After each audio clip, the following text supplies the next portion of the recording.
Good morning, everybody. My name is Nate, and I am the ministry resident here. And I feel like I've got lucky because my family got this flu bug that's kicking the Costello's butts right now. Everybody except me. It's been a whole week, though. It's been a whole week. I'm feeling good. I like my chances, but we'll see how that goes. To start us, if you would, turn on or open your Bibles to the book of Romans, chapter 12. That's where we're going to be hanging this morning, the book of Romans, chapter 12. And I would love to start us by reading Romans 12, verse 1 and 2.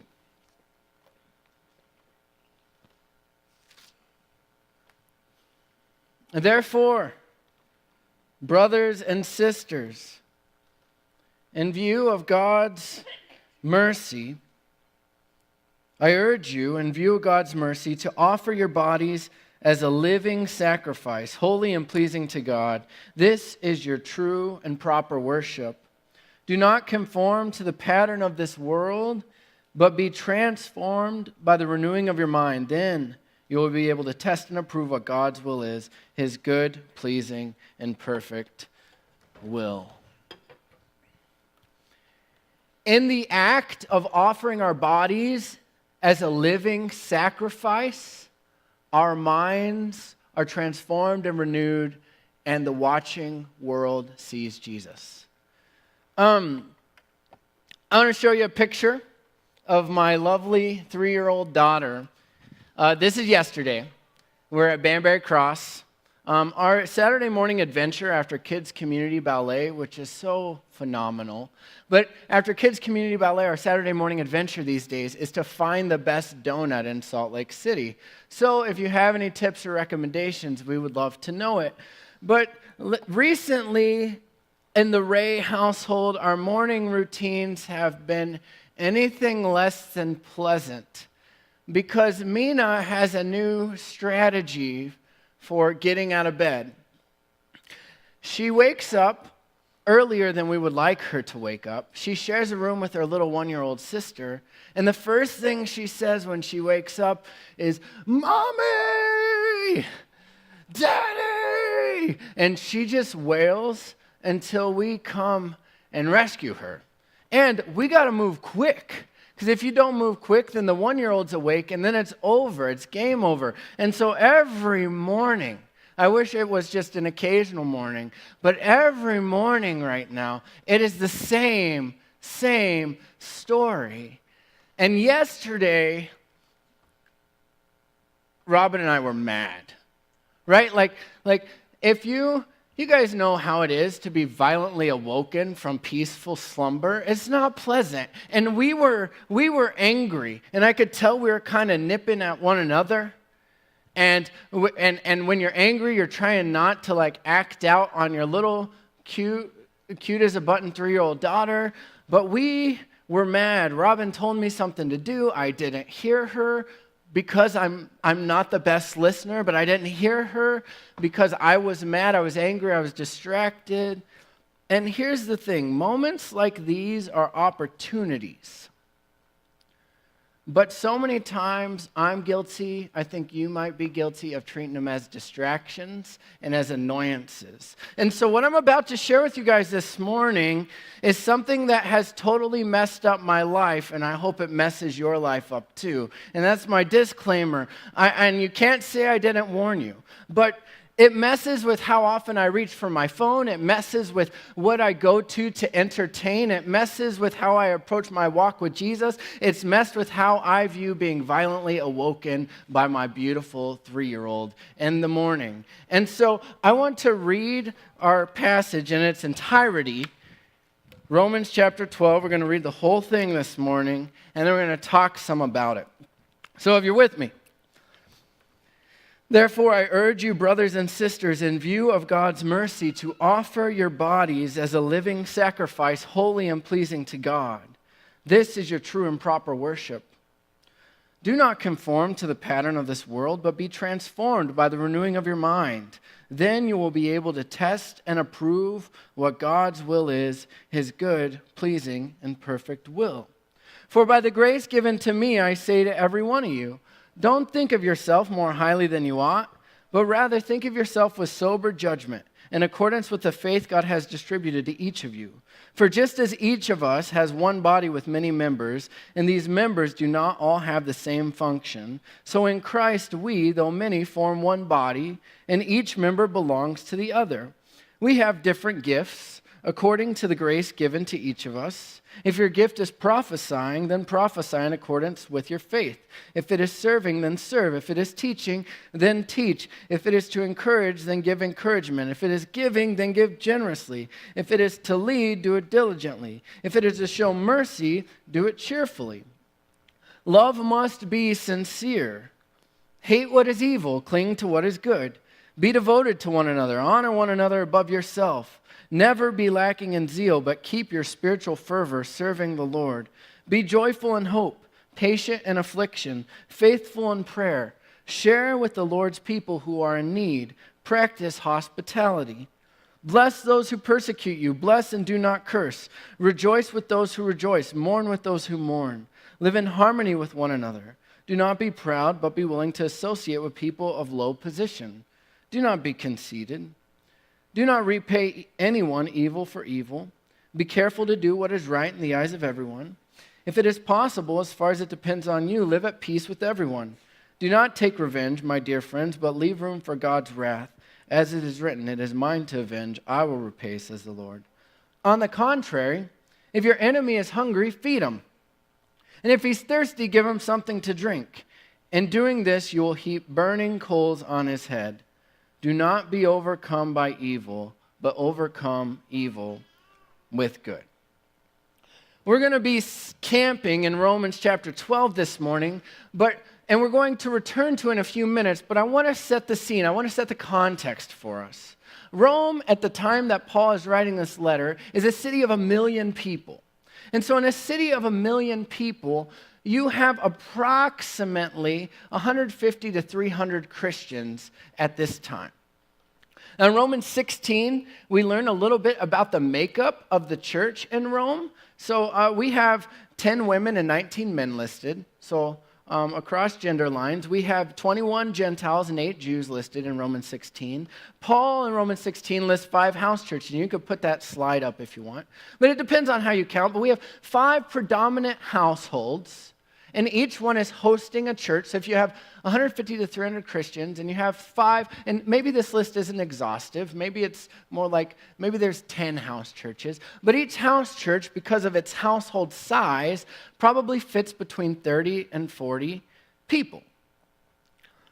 And so, in a city of 1 million, with 5 to 10 households, with house churches around 30 to 40 people, you could feel pretty outnumbered.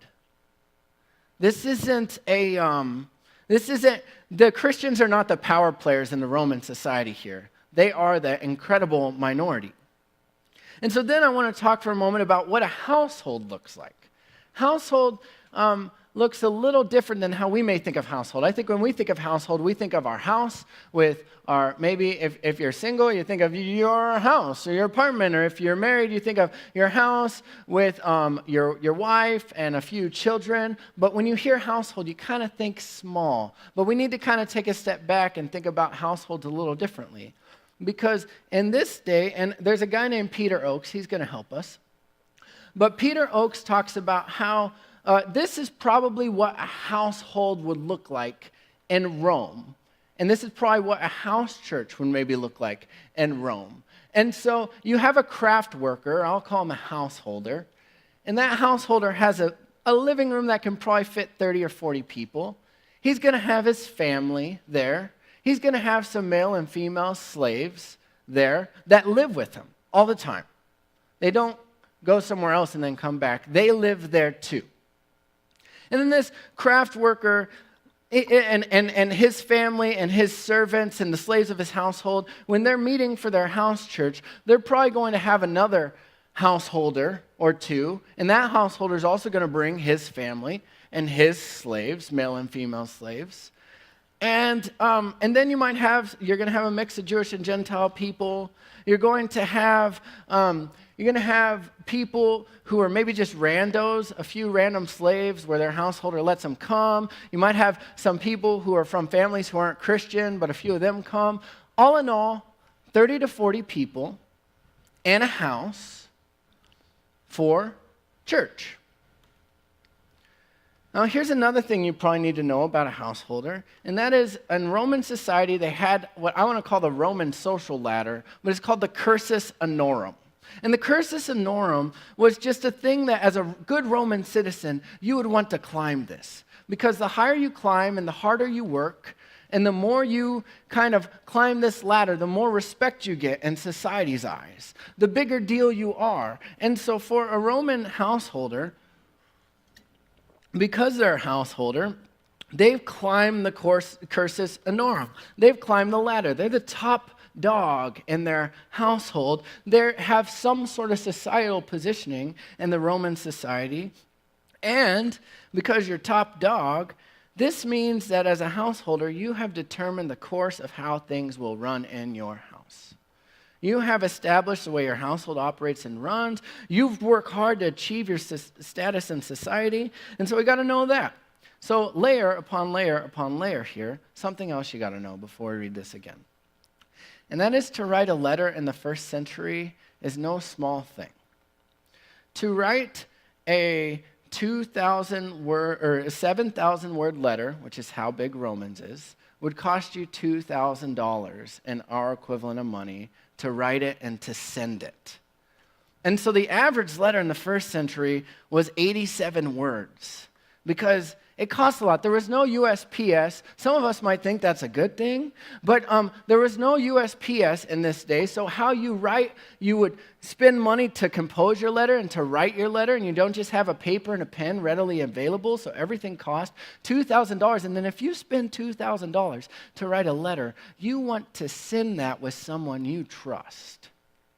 You want to send that with someone who you know you can trust with the content of that letter. Someone who, if you're not going to be there in person, then they need to be an expert on the letter. Because if they get somewhere and they read the letter and someone has a question about, well, what does Paul mean by that? Or what did he mean by this? Or what are you talking about there? This person needs to be able to handle those sorts of questions. And so Paul picks someone he trusts, someone who can know the letter inside and out to be the deliverer of the letter to the churches, plural, in Rome. And this person is Phoebe. Romans 16, 1 and 2, we meet her. He talks about her at the very end, and he said, I commend to you our sister Phoebe, a deacon of the church in Cenchrea. I ask you to receive her in the Lord in a way worthy of his people, and to give her any help she may need from you, for she has been the benefactor of many people, including me. So she's a deacon, she's a servant and a leader of God's church, and then she's a benefactor. And benefactor was just a way of describing a financial supporter of someone. So Phoebe has some sort of business, some sort of industrious experience, and that allows her to be a financial supporter, maybe even help pay for the letter that Paul is writing to Romans. And so she would have traveled by boat from Cenchrea to Rome, and she gets there. And you don't have a space to gather 150 to 300 Christians all together. So how this reading of the letter would go down is she would step foot in one of the household churches. And when she would step foot in one of the household churches, she would read the letter. And as she would read the letter, people might have questions, and she would answer them, and she would handle them. But she was the reader of this letter. And so I want us to, again, think, okay, 30 to 40 people, dominant householder, has some family, rules the roost, has some slaves, male and female. There's this interesting dynamic. Maybe another householder is also there. This guy is living with a bunch of people, not just his immediate family. He's living with his servants. He's living with his slaves. He's living with people he works with. And I want us to read and imagine, have an imagination for Phoebe stepping into this household, one of the 5 households we listed, and getting to this spot in the letter.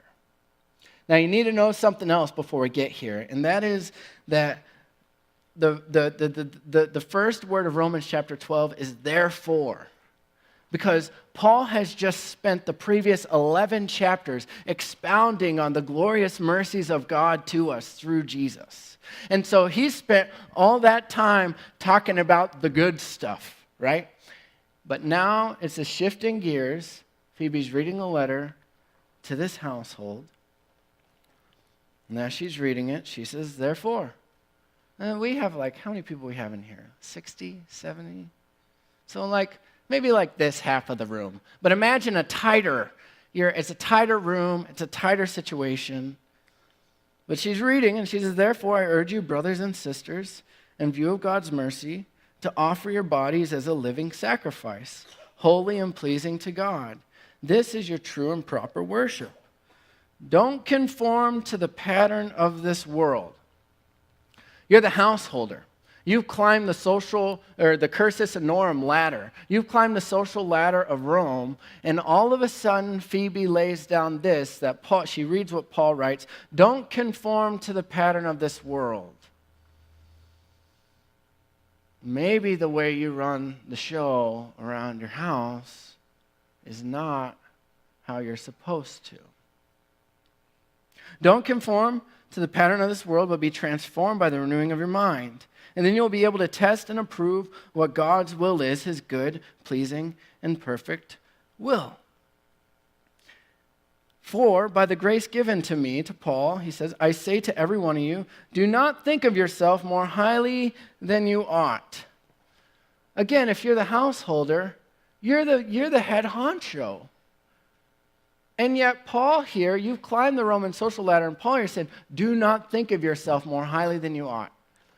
If you were a servant of this householder and you hear that, and a few days before you just got you felt like you were mistreated, or someone felt, your householder felt they were superior to you because of their status in Roman society, and you hear Phoebe reads these words of Paul, don't think of yourself more highly than you ought.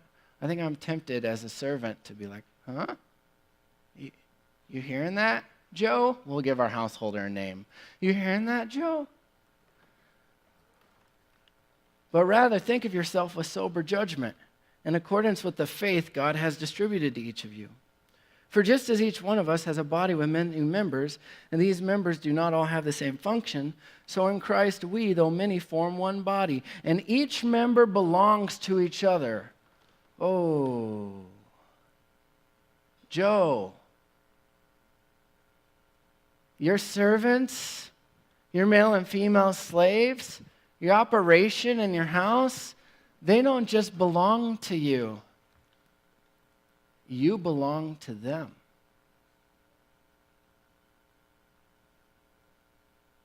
Your servants who are also following Jesus, you belong to them, Joe.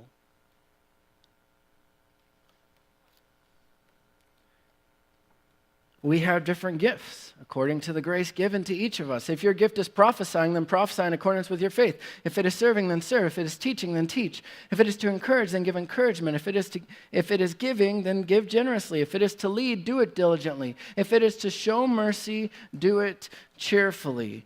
We have some big things going on here. And I imagine that the tension in the room as the letter of Romans is being read is ratcheting up. Because all of a sudden, maybe you're the household, maybe Joe's a householder, and he realizes, I'm not really that great a leader. But my male servant over here, he's a born leader. But we live under the same roof, and I'm the guy, he's my servant. How does this work?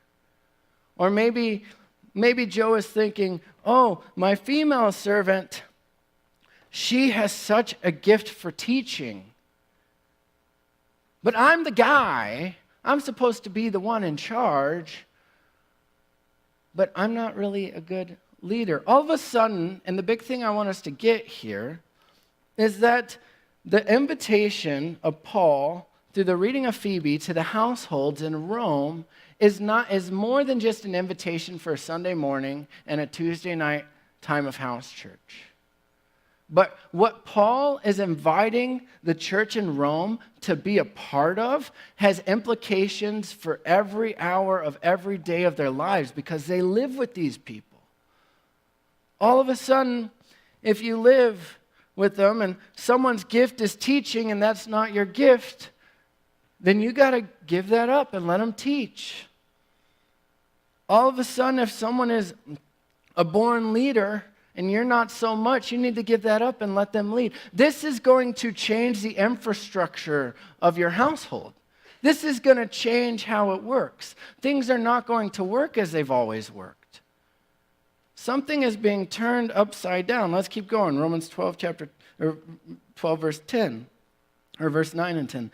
Love must be sincere. Hate what is evil. Cling to what is good. Be devoted to one another in love. Honor one another above yourselves. Hear that, Joe? And this is different. Roman society may work one way, but in this household, as followers of Jesus, it works another way. Never be lacking in zeal, but keep your spiritual fervor serving the Lord. Be joyful in hope, patient in affliction, faithful in prayer. Share with the Lord's people who are in need. Practice hospitality.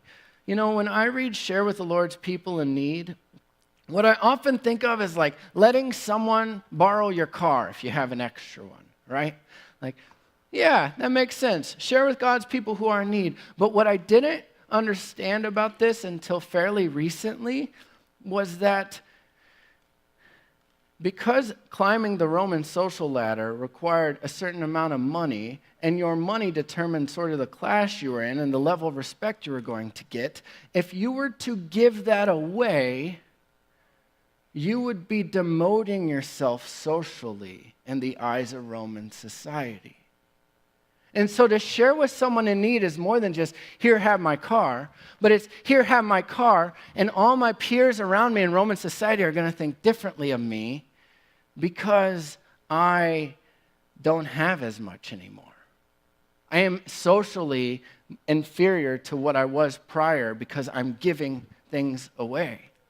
Also, to give things away, to live generously in your household, means that those servants maybe of your household, those servants who you might be giving to, who you're sharing with the Lord's people, you're sharing with those in need, if as you demote down the social ladder by giving away, they promote. They move up. You see what's happening here? It's a radically different economy in the household of God. Joseph Hellerman says that Paul created the cursus pudorum instead of the cursus anorum. Cursus pudorum means coming down. And so go to that next slide. Hellerman says, Paul turned everything upside down, and the way to gain honor was to pursue dishonor and status. Practice hospitality. Chapter 12, verse 13, literally means to welcome the stranger. It doesn't mean like be nice to people who already like you. None of that's a bad thing. Sure, that's good.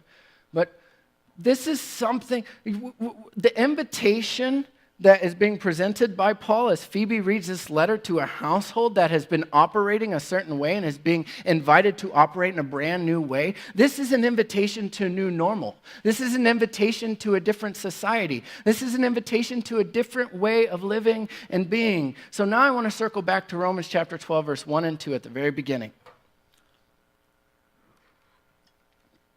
Therefore, I urge you, brothers and sisters, in view of God's mercy, to offer your bodies as a living sacrifice, holy and pleasing to God. This is your true and proper worship. Do not conform to the pattern of this world, but be transformed by the renewing of your mind, and then you'll be able to test and approve what God's will is, his good, pleasing, and perfect will. It is in the act of offering our bodies as a living sacrifice, that our minds are transformed and renewed, and the watching world sees Jesus.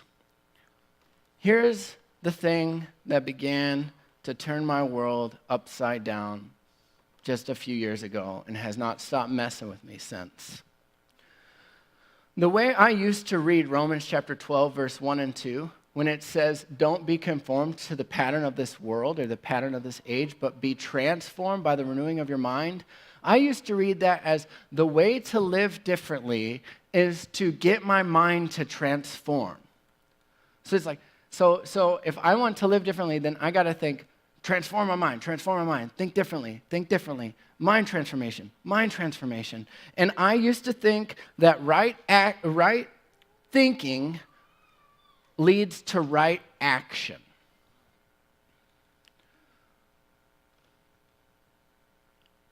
But here's the rub. This isn't true. Right thinking is really, really important. It is important to know the truth about who God is and who Jesus is and what he's come to do and what he's accomplished for. Super, super important. But right thinking doesn't in itself automatically lead to right action. And we know this to be true if we're honest with ourselves. Because don't we all, maybe it's just me, but don't you all maybe have sin struggles or things where you know it's wrong, you know you are thinking rightly about it. It is wrong. It's not a good thing. It's not healthy for me. It's not fill in the blank. But you still do it. Why? Because right thinking does not automatically lead to right action. It doesn't automatically. It's like Paul. Paul says this in Romans. He says, the good that I want to do, I know it's good. The good I want to do, I don't do it. And the bad that I don't want to do, I do it. Wretched man that I am. Here's the thing. We're all being formed whether we know it or not. And there's a dominant pattern in our world, a dominant way of living that is patterning us, is forming us to live, to think, to act in certain ways. And James K.A. Smith wrote a book a few years ago called You Are What You Love. And in this book, he invites us to begin thinking about this a little bit more critically. He says, what are the rituals that start your day? Many of us have adopted daily habits without much reflection. Our morning rituals probably include a cycle of checking in with email, with Facebook, with Twitter, with the Wall Street Journal. If Martian anthropologists landed in our office or at our breakfast table, they might read our hunched posture over our phones as a kind of religious devotion to some electronic talisman. And what if those rituals, that checking in that we do in the morning, what if those aren't just something that you do, but what if they are doing something to you? This was the thing. Because I began to notice something. That the way that I live, the things I watch, the things I consume, form in me certain desires. So if I want the output to be different, I have to reconsider the input or the things going on around me. And all of a sudden, looking at my phone is no longer a neutral thing, but it is how often I check my phone will turn me into a certain type of person. If I want to be a person of presence, I think we all want to be present to our friends around us, right? But if I want to be a person of presence and I keep checking my phone over and over, I am training myself to be a distracted person. Tracking? And here's what I needed. What I needed is to realize that the Apostle Paul and what follows in Romans 12, 1 and 2, what follows that famous passage about become a living sacrifice. Don't be conform to the pattern of this age, but be transformed by the renewing of your mind. Then you'll be able to test and approve what God's will is, his good, pleasing, and perfect will. What follows that famous passage for a lot of us Christians is actually the path that leads to the transformation of our mind. It is the path that leads to becoming a living sacrifice. Because it is in the act of offering our bodies as a living sacrifice that our minds are transformed and renewed, and the watching world sees Jesus. Romans 12 is inviting us to examine how we have been formed, like Joe, our householder, and how and inviting us to live a new and different way. So, if you think about it, you see these words of Paul at the beginning of Romans 12, and then you see a lot of stuff about a certain way to live in your house. He's laying out a certain way to live in your house with the people who you live with regularly. Why? Because when we become a living sacrifice, it is then that our minds are transformed and our hearts are renewed. So this messes with how I entertain. It messes with how often I reach for my phone. It messes with how I deal with being violently awoken by a 3-year-old daughter on Saturday mornings. This messes with me. And I think for a lot of us, I think what we prefer is we prefer Jesus that is spiritual, or we prefer Jesus that is experiential, but we don't like our Jesus when he messes with our everyday lives and tries to turn things upside down there. I think we prefer quick fixes. And I prefer quick fixes, right? This is the sea we're swimming in. This is the world we live in. We are a culture of quick fixes. We wait for nothing. If I want some food that in years gone by would have took me hours to prepare and cook, I throw my pizza in the microwave and have it in 2 minutes, right? Quick fix. Unlike years gone by, when if you had food, you had to eat it because it would spoil. Now I can just open my refrigerator door and it's fine and it's nice and cool and it's not bad and I can have it when I want it. Even these things, like how we operate in our kitchen, are training us to expect certain things. But transformation is no quick fix. To offer our bodies as a living sacrifice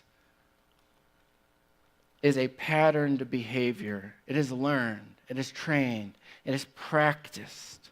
This is something that Robin and I have been trying recently. Is we've been thinking about how do we, I think if you're in a room full of people, and I'm not going to ask you to raise your hands, but if I was like, who wants to be a more generous person? I think people are like, yeah. Who wants to be a more hospitable person? Yeah. Who wants to be a more loving person? Yeah. We would never yell like that at Missio. We are not that excited. But you get the idea. These are things we want. These are things we want. But we have to examine the way we live. Because the way we live is going to produce these things or not produce them. Robin and I have been starting a new thing where we are trying to, they were inspired by a guy named Michael Frost, but we're trying to, every week, we're looking to bless 3 people a week, one of whom is a part of our church and one of whom is not, and one of whom is up for grabs. We're trying to eat with at least 3 people a week, again, one of whom is a part of our church, one of whom is not, one is up for grabs. We set aside, we each have a chunk of time in our calendar where it's like, okay, this is your time to go sit still and be quiet and get away and try and hear God's voice. This is my time because we want to learn how to hear God's voice in our very busy culture. We get together once a week to begin to talk about how'd this go? How are the people we want to bless together as a family? We're doing this, and the reason we're doing this, the reason we're trying to live in this way is because if we want to be more generous, and we need to practice blessing people.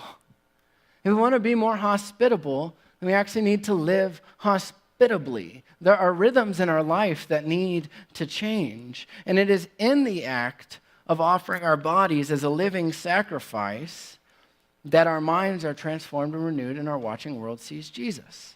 And so for us here this morning, we have a couple questions that we got to figure out. One is, how are you being formed? I want to ask you to actually carefully consider that. Because again, we think of things as neutral. We think of our phones. We think of our television screen. We think of our forms of entertainment. We think about all sorts of things that we do every day, driving a car. All these are doing something in us and to us.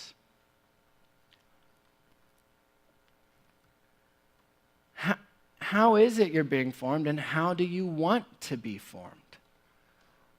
What is the type of person you want to be formed into?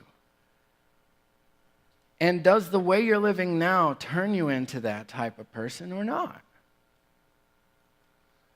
I love the language of Romans chapter 12. It says, therefore, in view of God's mercies, offer your bodies, plural, as a living sacrifice, singular, holy and pleasing to God. Here's the other stupid thing about transformation. We cannot do it on our own. We need the community of God and the people of God. It's not stupid. You just get mad because people are hard. People are tough. I don't want to spend time with that person. I don't want to do that. That is how we are formed. That is how God forms us. And Paul says, offer your bodies, plural, that's all of us, individually, offer your bodies, plural, as a living sacrifice, singular. That means all together, when we're offering our bodies, we offer them together as one, a living sacrifice. It is something we do together, not separately. Our transformation comes in community with people who aren't like us. Dang it. We cannot worship God as he summons us to in this passage without one another. We can't do it. And Missio here, this passage has some implications for us in our current situation. Last week we found out that Kyle and Joy are moving. And it's hard when you lose a pastor. It's real hard. Hard when you lose a friend, someone you love, someone moving. And as a church, I think we need to see this as a moment, an opportunity that is presenting itself to us to be formed and to be transformed. But I think some of us, when we look at this opportunity, we will want to run from the difficulties. We will want to bail. We will want to go somewhere instead of recognize that God's gift to us is the difficulties, because that is how he forms us. That is how he transforms us. God's gift, this is a gift to us. Because the people that we want to be and the type of community that we want to be, more generous, more hospitable, more loving, more like Jesus, that type of people is on the other side of difficulties experienced together. God's work is that in Jesus, he has put together a people who have no other business being together, who they worship together. We live as the church together and figure out how to love one another together so that the watching world sees Jesus, and there's no other explanation for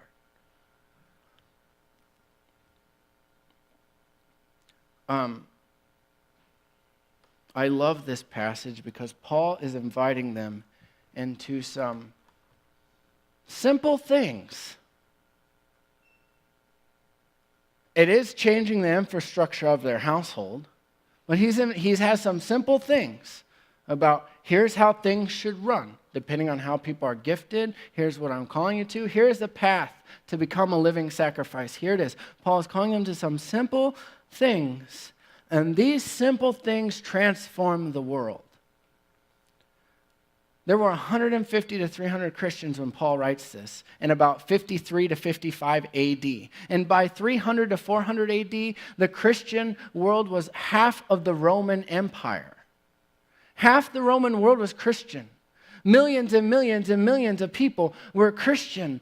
Why? Because people lived this out. It actually literally, small things transform the world, turn the world upside down. I love the quote. Everybody wants to change the world, but nobody wants to do the dishes. It's true. It's what we're invited into, is turning over the infrastructure of how we live our lives and how we do our homes into something different. Something that is submitting to Jesus as King. And as we do that, as we live in a new way, adopt a new pattern of living, our minds are transformed, our minds are renewed, and the watching world will see Jesus. Who is Paul inviting his audience to become? A living sacrifice. This is their true and proper worship. The Greek word for true and proper worship in this passage is the word logokin. I doubt I'm saying that right. But logokin. And logokin means embodied worship. True and proper worship. This is an embodied, this is a worship that is lived out in reality.